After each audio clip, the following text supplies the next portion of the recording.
Scylla Senteris, la sœur Tiefling de Scylla Mondios, qui travaille avec le culte du dragon, vous a lancé un terrible ultimatum. Vous savez bien que tous les gens du coin essayent de mettre la main sur quelque chose qui s'appelle la Forge des Sortilèges. Et cette Forge des Sortilèges, a priori, s'ouvre lorsque vous avez réuni 5 sceptres qui correspondent aux 5 dragons chromatiques, bleu, blanc, noir, vert, rouge. Et il n'en manque plus qu'un à Scylla Senteris pour, avant d'ouvrir la porte, un que vous lui gardez précieusement de votre côté. Elle vous donne 2 jours avant de lui rendre cette dernière clé vers la Forge des Sortilèges, avant que perde patience et que le dragon vert qu'on appelle Von Smalis commence à ravager Phandaline et toutes les petites localités que l'on trouve entre Pas d'Hiver et Eau Profonde. Donc vous êtes dans la merde et tout seul et sans alliés, donc vous avez commencé à vous dire mais qu'est-ce qu'on va bien pouvoir faire contre un dragon ?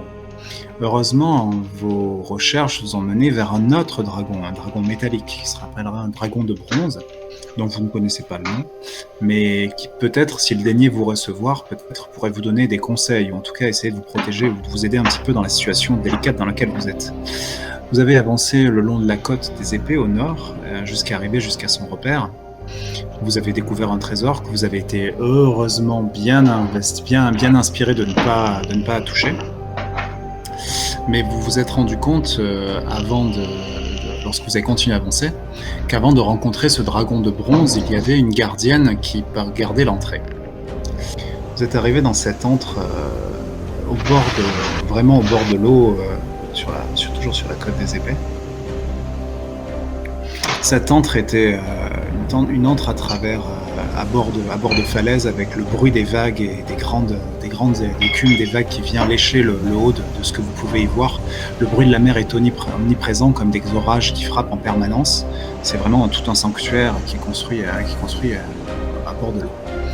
Vous avez traversé après la première salle une deuxième grande salle circulaire où vous pouvez voir en plein milieu de la salle qu'il y a un grand trou au milieu du sol dans lequel les vagues et le torrent de la mer les vagues remontent, l'écume remonte le plus haut à travers un espèce de puits central. Autour de ce puits, vous voyez qu'il y a 4 piliers en bois qui sont installés à près de 3 mètres de haut. Sur le pilier le plus en bas à droite, vous voyez également une tiefling à la peau blanche qui repose sur un seul pied, en posture martiale, et qui n'a pas quitté du regard l'entrée de la pièce dans une forme de sérénité et de confidence, sans aucune crispation ni sur aucun de ses muscles ni sur son visage, et qui attend vos actions, le visage impassible. Et début du jeu.